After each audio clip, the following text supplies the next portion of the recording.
A few members of the media have taken a lot of criticism from Chicago Bears fans this offseason, fair or not. And I wanted to use this as an opportunity then to check in on the state of Chicago Bears media. What they're doing well, what's going well, what's not going so well, and what might be missing, with the help of another member of the media who I think does a great job. You are Locked On Bears, your daily Chicago Bears podcast.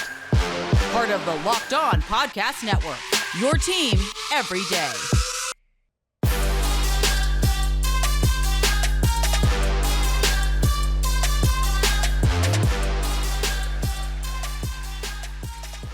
This is Locked On Bears, and I'm your host, Lauren Cox. I'm here to bring you your daily, in-depth Chicago Bears news and analysis. You can follow me on Twitter at CoxSports1. You can follow the podcast on Twitter at Locked On Bears. You can like Locked On Bears on Facebook. Join the Locked On Bears Facebook group for even more Bears talk. And make sure you hit that subscribe button on the Locked On Bears YouTube channel to keep up with all of our video podcasts as well. Thanks for making Locked On Bears your first listen today. We're part of the Locked On Podcast Network, your team every day. On the show today, we're going to be joined by Robert Schmitz, the editor-in-chief, the new editor-in-chief of the Bears blog, who has his own YouTube channel breaking down the Chicago Bears. He's somebody I respect a lot in this industry, somebody who thinks a lot about Bears content and Bears media, and we're going to check in on sort of what we see looking around, looking at the full-time professional beat reporters that are there every single day at House Hall, looking at the blog world, the analysis world, the aggregator world, and just kind of get a sense of what we think is going well and what could still be better, and some of the different dynamics that go into that. I think oftentimes consumers of media don't understand fully what it takes to be producing content at this kind of level and how hard it is to make really good content, how hard it is to stand out, and the different pressures facing different members of the media. So this is not a purely, we're going to defend everybody in Bears media, but we're also not going to just call people out and start fights with members of Bears media. But I hope through our conversation, you can get a better sense of the different dynamics at play here that help explain some of what we see from the reporters and analysts that we watch, listen to, and read every single day. With that, let's bring on Robert and jump right in because there's a lot to get into. Joining us now on the Locked On Bears podcast is Robert Schmitz. He is now the editor-in-chief of the Bears blog, and he is on YouTube at Robert Schmitz NFL. There's a bunch of great film breakdowns over there that you'll have to check out. But Robert, thanks so much for joining us today. A little bit of a different conversation. I apologize. Like normally, we want to have somebody like you on to talk about Bears training camp, but I do want to take a step back. But first of all, I guess Bears training camp. What are your early preliminary 1,000-foot thoughts on the start so far? 1,000-foot thoughts is that it sounds like everything is going pretty much according to plan. I mean, we've even gotten some in-depth answers in these pressers that Justin Fields is calling his 2-minute plays that they're going through. We are seeing that in 7-on-7 and 11-on-11, they're not letting Justin Fields scramble. They're not spying him. They're not contain rushing him. And yes, he's got the red jersey on, but they are working Justin Fields as a passer. And we only heard about this big adversity day that everybody, oh, Lauren, they're so worried about it. Like 5 or 6 days into camp, which I see as an absolute win, because up until then, all people were talking about were strikes to DJ Moore, strikes to Tyler Scott.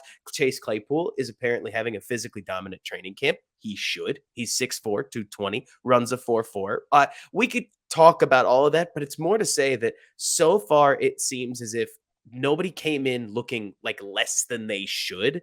And maybe people are starting to get anxious. I would be if I was on the Bears beat, because generally, if you cover the Chicago Bears, things don't normally go well. And I mean, especially if you take the long view, right? Like since 2006, excitement is rarely a good thing and more often leads you to a 2019 season than it does, frankly, even a 2018, which I don't think a lot of people saw coming. But I don't know. What do you think of camp? Because I see it right now as pretty much chalk. Yeah, no, that's a good way to describe it. Like it's checking the boxes of what we were expecting. And I think trying to read much more into it than that is fool's errand at this point. It's practice. It's hasn't been pads on for very much of it at all. Like the big takeaway for me for the while there was just that they were staying healthy. Like that's great. Yes. I mean, got a couple of guys in and out now with like day-to-day stuff, but for the most part, they've avoided the catastrophic injury, which has been pretty much all we could hope for at this stage of the process.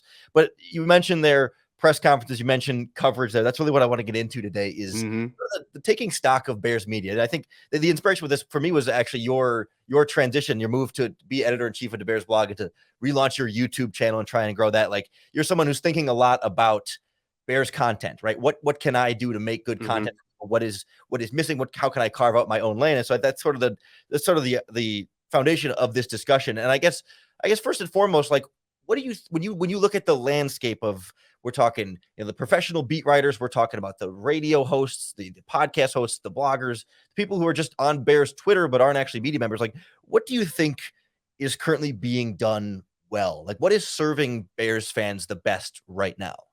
Right now, so I feel like there's, first of all, 3 different Bears fans that we should talk about, because as I see it anyways, Yeah. and I'm one of these, I'll tell you which one as we get there. There's the Bears fan that's been a Bears fan for 40 years and they're just mad. Like, they don't know it yet, but they do love the team, but they don't like the team. Like a long abusive marriage. And until the Bears show that they are going to win, they have shown that they probably won't. So while they are excited, while they are going to watch every single game, too much positivity actually bothers them, because they've seen this before. They were ready for Cutler to take that next step. They were ready for Grossman to lead us back to the Super Bowl. They were ready for Mitch to be the guy. Why is Fields any different?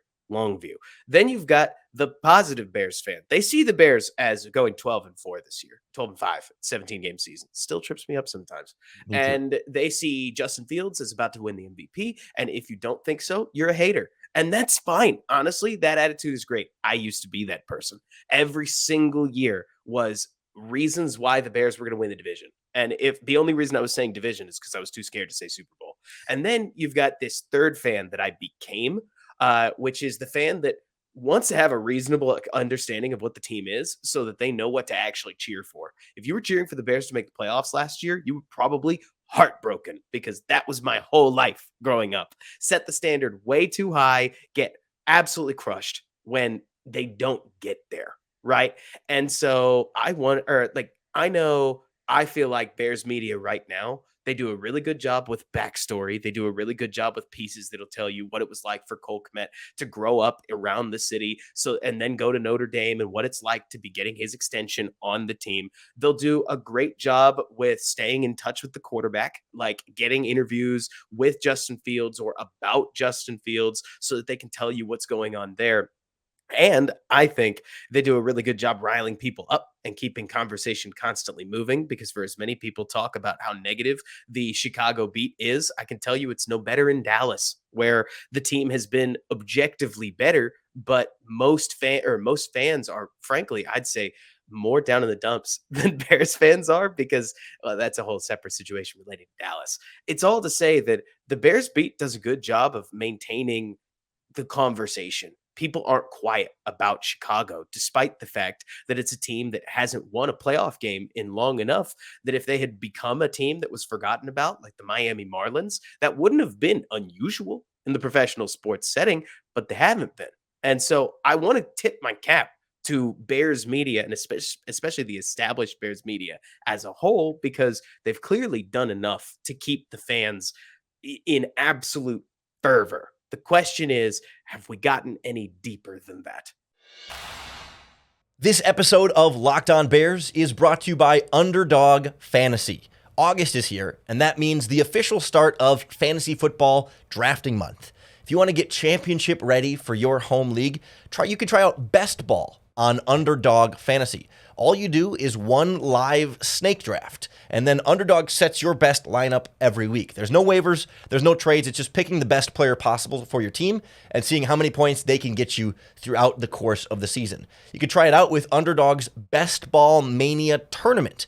It's the largest fantasy football contest of all time, and it's back and even bigger, with literally $15 million of total prizes up for grabs, including an absurd $3 million that goes to the winner. And last year, the winner actually drafted their team in July, so no need to wait around or wait to get closer to the season. Visit UnderdogFantasy.com or find them in the App Store and sign up with the promo code LOCKEDON to get your first deposit doubled up to $100. That's Underdog Fantasy, promo code LOCKEDON.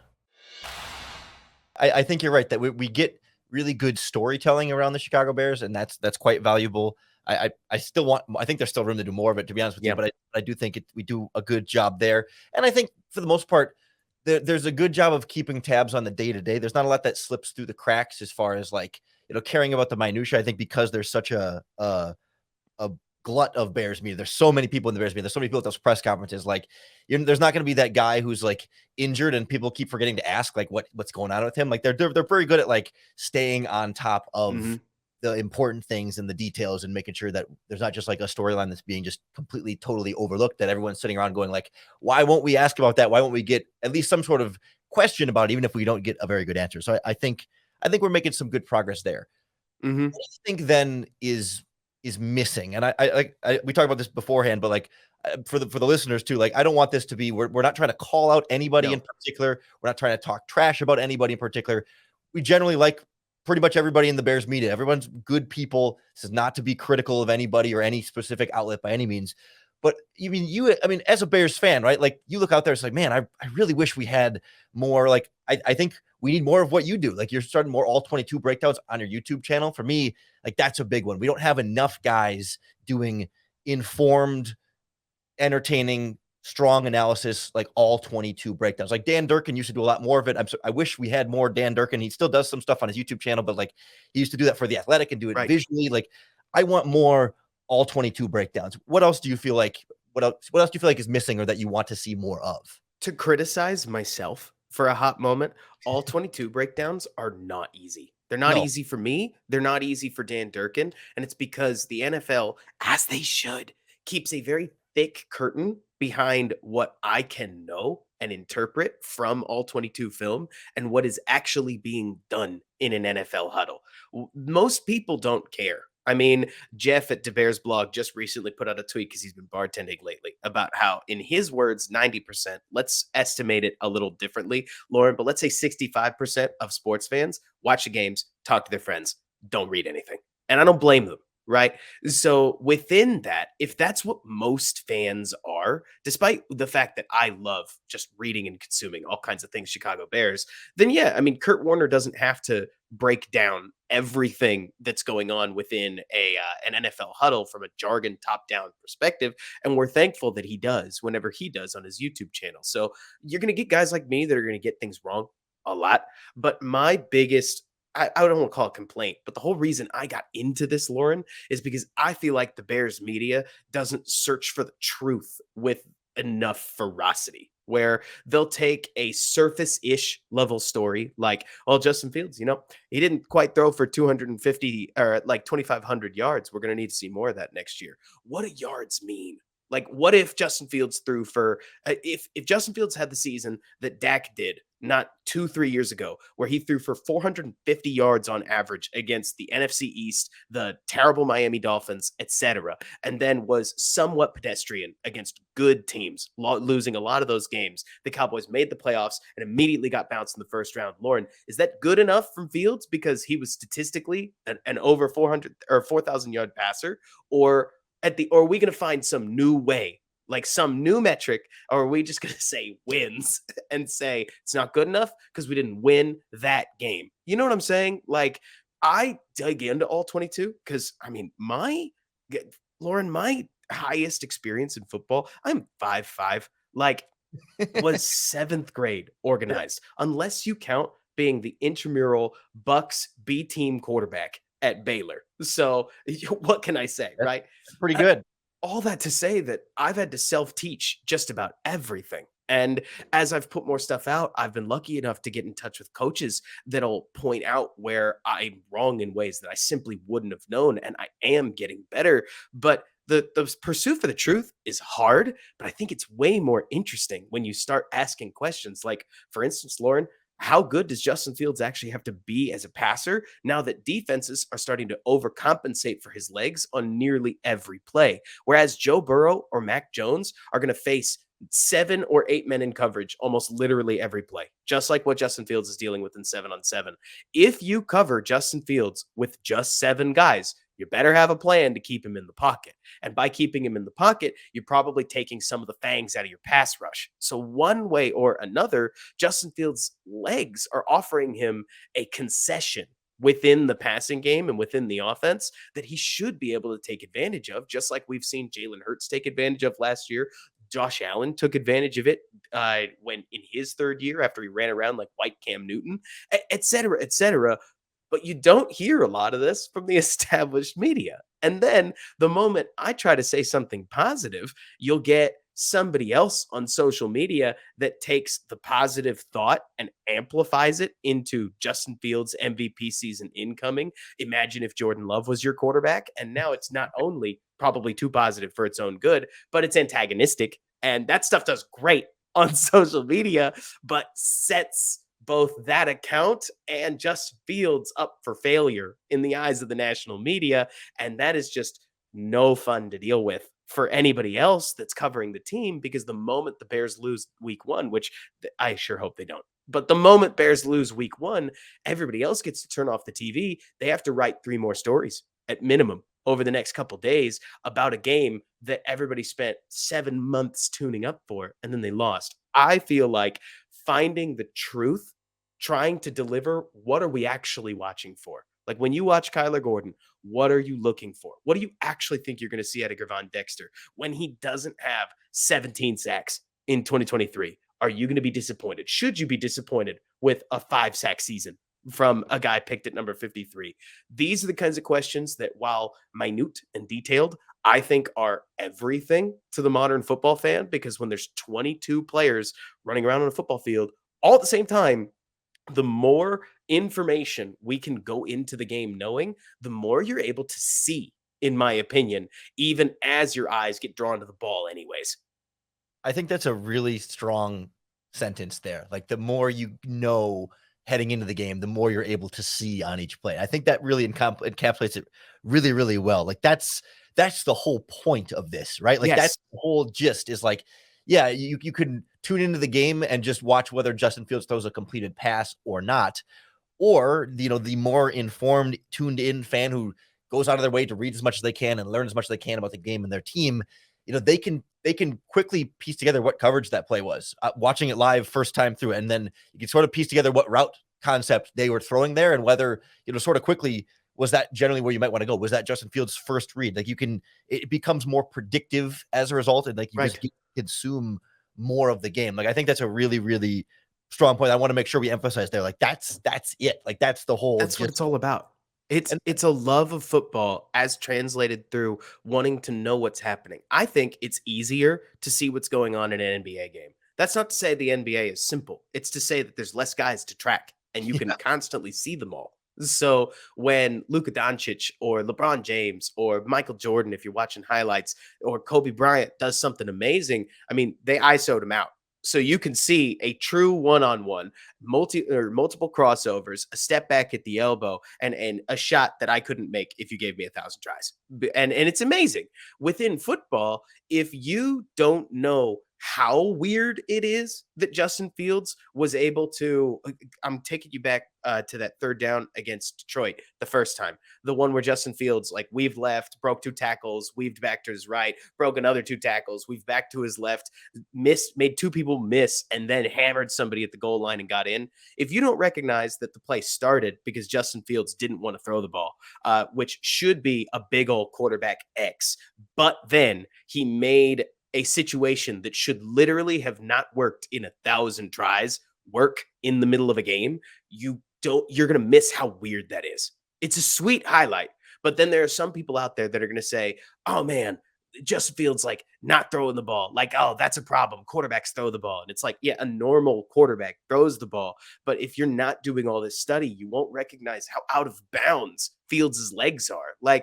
Lauren, did you do any statistical work when you were in school? I mean, not in school as much, but 7 years with Pro Football Focus went a long way. Yeah, I bet it did. You probably know then that all stats are built off of a data set where we say, this is why this is true. We know because of Mac Jones and Tom Brady and Aaron Rodgers and Phillip Rivers, you put any quarterback in that setting, they will not be able to score on this play as soon as you don't throw that first read.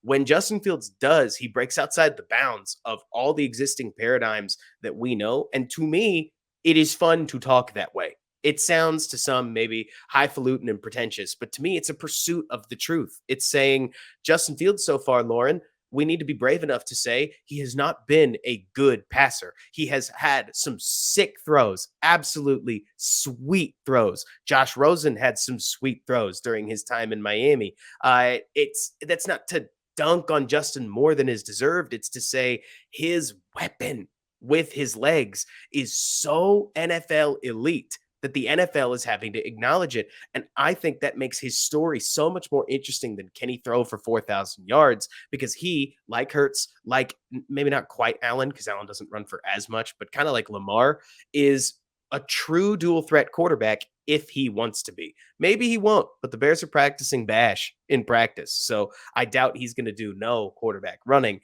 And to me, all of that study pushes us towards better questions instead of, I won't name a name, spending 5 weeks talking about how the Bears need to learn how to win at the end of last season, despite the fact that all this losing was objectively helpful. And there were all these great rationales, even being spoken at the time, for why the losing was a net win for Chicago. And there wasn't really anything behind passion and feeling and, well, good teams win. Like, sure, Andy Reid never had to tank. Andy Reid hasn't really been handed a roster as bad as Matt Eberflus was handed, for better or for worse. Sure, I don't know, Bill Belichick hasn't had to tank, but it doesn't mean Bill Belichick's seasons haven't gone south and unintentionally reaped the reward, let alone the fact that we talk about, I don't know, I'm not going to get in the tanking thing. It's more to say that there are times I feel like where the Bears beat will say something, and they'll say something because there's common old school thought behind it. But it's just like Lauren, people not wondering why Nagy, who loved to spread the ball out, preferred to run between the tackles. When you spread the defense out, the inside run is where you're going to theoretically be able to squeeze out more yards than not.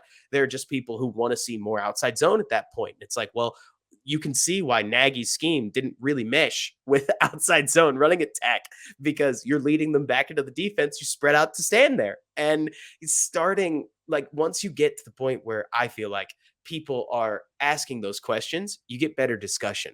Then Fields is going to be good. Fields is going to be bad. Why? And both people kind of just raise their hands and they go, because, I don't know, somebody said so. Does that make sense? Like, yeah, it creates confusion.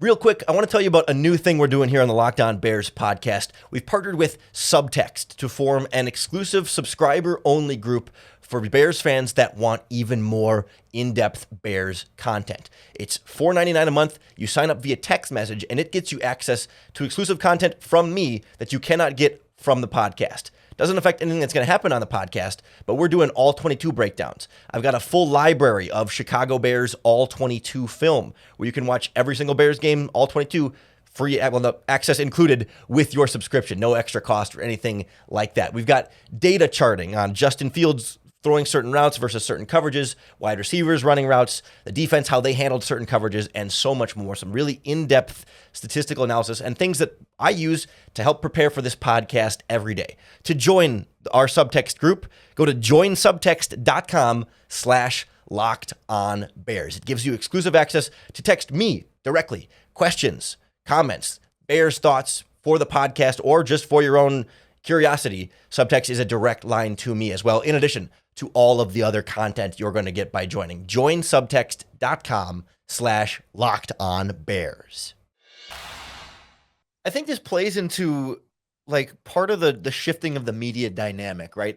In the social media age where, in the past, newspaper reporters or radio hosts, whatever, right? Like they could just be a reporter, right? You were here to report stuff. You're going to write these stories, like we talk about, like what they do well, like the background of a player and the heartfelt stuff, like what Dan Pompei does at The Athletic is what like inspired me to get into journalism straight up. Like when he goes deep dive and tells the background story of some player growing up or GM growing up or whatever, and like gets into some of those like that is phenomenal work. And it feels like they're nowadays in media, unless you're one of the I don't want to say grandfather, I don't mean to age Dan Pompei, but like, unless you're one of those guys, kind of the legacy guys, you have to be everything now, right? You can't just be a reporter who tells good stories, but you also have to be able to be an analyst and break down the game and have a deeper understanding. And I wonder if some guys are just better at different aspects of each of those. And then I don't mean to be guys, there's certainly plenty of good women, but the pejorative guys. Sure. So some media members are better at different aspects of that than others. And I don't know, maybe there's a frustration. Could they do more, to try more, to have a better, deeper understanding of the game if they're really good at the reporting side, and maybe vice versa. Not everybody who's good at breaking down all 22 film, especially like former players and coaches, are not as good at the storytelling, right? And not as good at taking their football knowledge and making that into great writing or great speaking on a podcast or great breakdown in video. Like there's different skill sets here. And I do think we expect these people to have every skill set. And some of the, especially like older media members that grew up during a certain era and started their career during a certain area of not needing to be everything, all of a sudden, like, we look to Chicago Tribune reporters. I think we didn't never think of them before as being guys who would write an analysis piece, but now those guys have to do analysis pieces in addition to just reporting the news. Like, it used to be a columnist would do their column that was analysis and opinion, and then the reporters would go to press conferences and report. But now all the reporters are also sort of columnist, opinionist, analysts, and that is a lot to ask of them. But at the same time, it's what we're all trying to do as well. And I think some of us, even on the outside, do better than people that are, full-time Bears beat media. So how do you sort of view these different hats and responsibilities that they have? It's hard, right? Like, I mean, you've got people like us, and you could argue, Lauren, that we're simultaneously part of the solution and part of the problem, because we will work our butts off. And I don't know about you, but I mean, like, I'm not being paid a full-time salary within the Bears blog, which is fine. Like, I love it. I want to get paid full-time to do sports content one way or another, but it's part of the journey. I'm young enough to handle it. The point being that subscribing to the Sun-Times, subscribing to some of these other journalist papers, if they aren't offering everything, starts to feel like you're getting less value. Like, you're missing the Dan Pompei piece that somebody may scrape and put on Reddit anyways. Yikes.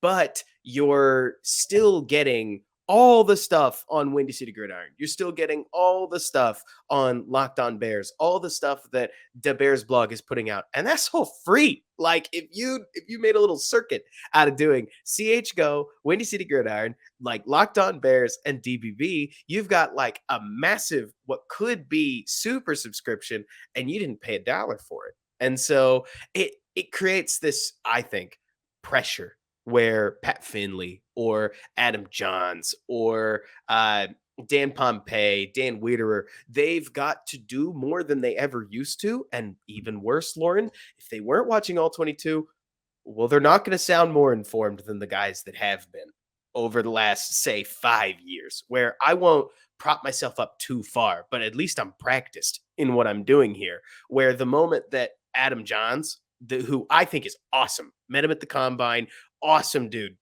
The moment that he puts out an all 22 piece that looks vaguely similar to anything I've done, people who have seen my work are going to recognize it. They're going to compare it against each other, and it's not going to be a good thing for either of us, right? You end up with this implied competition that I don't actually think exists. Like, when these people meet each other, they're all getting beers together. I mean, everybody is working on effectively the same giant team for the Bears fan, which I think rules. But I think some Bears fans don't always necessarily see it as the friendly communal atmosphere that it is. And it doesn't help anything that every once in a while you'll get these like beat writer beefs where, like, I've had the occasional beat writer comment negatively on my stuff, and I'm like, oh my gosh, you're getting paid full time. Like, keep that to yourself. Like, if you're still threatened, please talk to me personally. Like, that threatened's not even fair. That's not it. I don't know what it is. I just sit there and I'm like, whoa, why am I getting this? Yes. But I mean, I kind of get it. I kind of do, because if I spent my life like getting a journalism degree and then I had a stupid engineer from Texas that was trying to like get into the field that only has so much money in it, yeah, I mean, I would probably get annoyed at them too. I mean, I get annoyed enough with some people on the internet that I think take things, like I said, too far, because to me, my heart, Lauren, it goes out to that second Bears fan we talked about, the one that is unintentionally being way too positive about the team, because those to me were some of my biggest heartbreaks, and those heartbreaks would last months. Like, I mean, it was as if I had to break up with my image of what the Bears were supposed to be every time they went 6-11 or 3-13 in the 2017 or 2016 season or whatever other record they were. It was just always, oh, it was always like getting kicked by a horse, Lauren. And so I make my stuff to try to help people have fun with the team while still being grounded about the fact that last year was going to lose a lot of football games. And the sooner we wrapped around that, the better. But I don't know. What do you think? Like, what do you see as the effect of everybody having to become an all-tool player? Yeah, I do think it. I just think we need to have the right expectations, right? Like, I think we can't expect anyone to be great at all of it. And so, like, not that I think people need to like stay in their lane per se, but like I think I kind of know that I go to some people because they have a strength at this, and I go to other people that have a strength at that, and those might not be the same strengths, and and they might try and do other content, but I'm not going to go. And again, I'm not trying to be critical of anybody in particular, but I'm not going to go, somewhere for an all 22 breakdown that I expect good storytelling from them, but not so much great all 22 breakdowns from that person, or vice versa. Like, I'm not going to go, I generally, like, I don't think the quality of writing tends to be as good from people that are better. And this, I don't mean to, I'm not trying to group you in this by any means, but like people that are really good at breaking down film tend to not be as good at like doing the storytelling side of things. So I'm not really as practiced. I'm not going to I'm not going to spend as much time reading if they do a long piece about some sort of background story on something. It's like, well, I want to hear your football analysis, but I want somebody who's a better writer, who's a more eloquent. Certainly, I don't think I'm in that category by any means. So like, so I think it's just a matter of like having the right expectations for people and not trying to make everyone have to be everything all at once, but know where their strengths are and kind of know what our own strengths are and kind of lean into where we think we're good, and certainly always trying to improve at everything, but kind of understand like where the lines are and what we're best at, I think. And to be totally fair, okay, so I don't know if you listened to any of the games that Aqib Talib called when he was in the booth for a little while, but Aqib Talib is also a great example of what I didn't realize was a cardinal sin within this business but it's not obvious. And that's that we love watching football from the perspective of everybody out there is automatically good, and anybody that rises above the level of anybody else is just that much more of a superhero. And if you listen to Aqib Talib or some former players, they will instead make it as if, no, that's just the safety blowing cover two. Like, they busted that coverage. There wasn't anything hard about that. The quarterback put the ball out there as he should, and that's how you ended up with a 65-yard touchdown pass. No. We want a 65-yard touchdown pass to automatically be a difficult thing. It doesn't matter how easy it actually was, or how much of a lollipop, or whether or not Cole Kmet had to do anything to get wide open against the Detroit Lions for his walk-in 55-yard touchdown pass, whatever the yardage was, somewhere in that neighborhood, because that's a difficult thing to do. You do not see that every game. That is an amazing moment of superheroic athleticism. And if you're picking up on what I'm saying, there's some magic in it that nobody wants that magic dispelled. Nobody wants to think of these people as simple human beings. That I'm not even talking about the human side. Like, they don't want it to become so relativistic that we really get into Kirk Cousins is a bad quarterback, because he's simply not, or Jared Goff is a bad quarterback. These are Marvel's Avengers versus the Justice League versus the Sinister Six. It's like all a bunch of people that are superheroes. And so you end up with, like, I've had football coaches in my mentions, Lauren. I don't know if you have to deal with this, that are like, what, are we really praising somebody because they did their job? And I'm like, yes. Have you read any football piece ever? Like, that's all people do. Like, people used to give Peyton Manning, Tom Brady credit for wide receiver rub screens that got wide open in the end zone. And they'd be like, what a pass by Tom Brady. And it's like, yeah, we do that all the time. Like, people like it. I mean,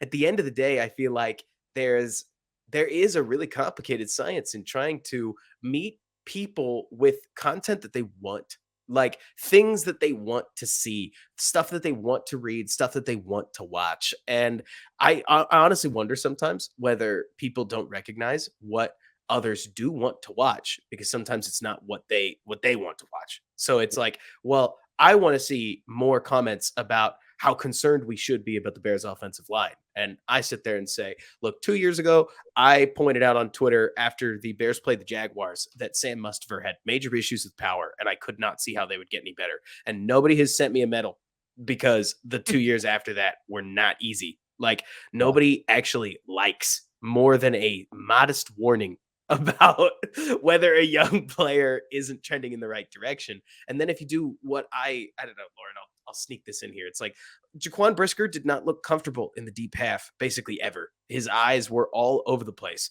You know who cares about that? Nobody. Because if I'm too loud about that, truly, everybody's going to remind me that he's a rookie. They're all going to say, well, what's he going to do next year? And I'm going to say, I don't know. Like, it's not as if people have never improved off of something like that. Matt Eberflus obviously likes him. He's obviously stepped up in his second year of camp. And now, if issues persist, that's a story that people are interested in. But just one rookie year, nobody like really cares, and having to learn all that kind of sucks. Like, I don't blame anybody in Bears media for sometimes not wanting to touch the subjects that don't normally get touched, right? Because a lot of times if you make the wrong piece, it becomes so polarizing that you just get flamed. And contrary to popular belief, it is hard to take getting flamed on the internet by enough people. It's not fun. You know what I mean, Lauren? Yeah.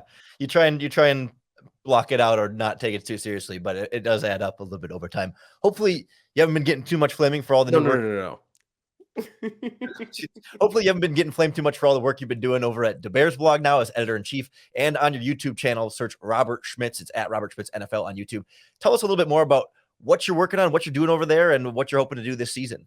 Yeah, so I'm still finding my footing as just a daily writer because I don't have the time, as much as I wish I did, to put out some brand new film breakdown absolutely every single day, which has really tested me because it means that some of the, let's call them prisoner of the moment, like basic columns, I'm having to get used to writing them. And they're not going to be the longest things ever. I don't think anybody's looking for them to be the longest things ever.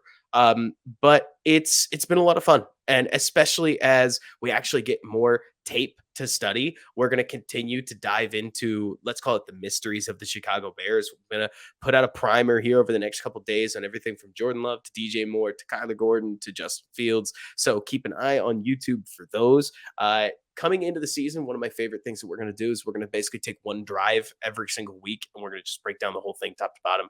I think that stuff is really fun. The whole goal is to get a sense for how is Alan Williams and how is Luke Getsy as play callers. And so what can we learn from major drives within a football game? And I don't know. It's all 22 analysis, but I'm trying to see if I can take all 22 analysis and make it that little bit more fun every chance I can, build in more of those storytelling elements and everything in between. Oh, I can't recommend it strongly enough. Go check out Robert Schmidt's YouTube channel on Twitter at Robert K. Schmidt and on his work, his written work over at the Bears blog. Robert, thanks so much for joining us today. This was a lot of fun. Thanks, Lauren. Thanks again to Robert Schmitz from the Bears blog and his YouTube channel, Robert Schmitz NFL, for joining us on the podcast today. I highly encourage you to go check out all of his work. He does a great job. If you enjoyed our conversation, make sure you hit that subscribe button on YouTube or wherever you listen to podcasts. That's going to be the best way to keep up with all of our daily, in-depth Chicago Bears news and analysis.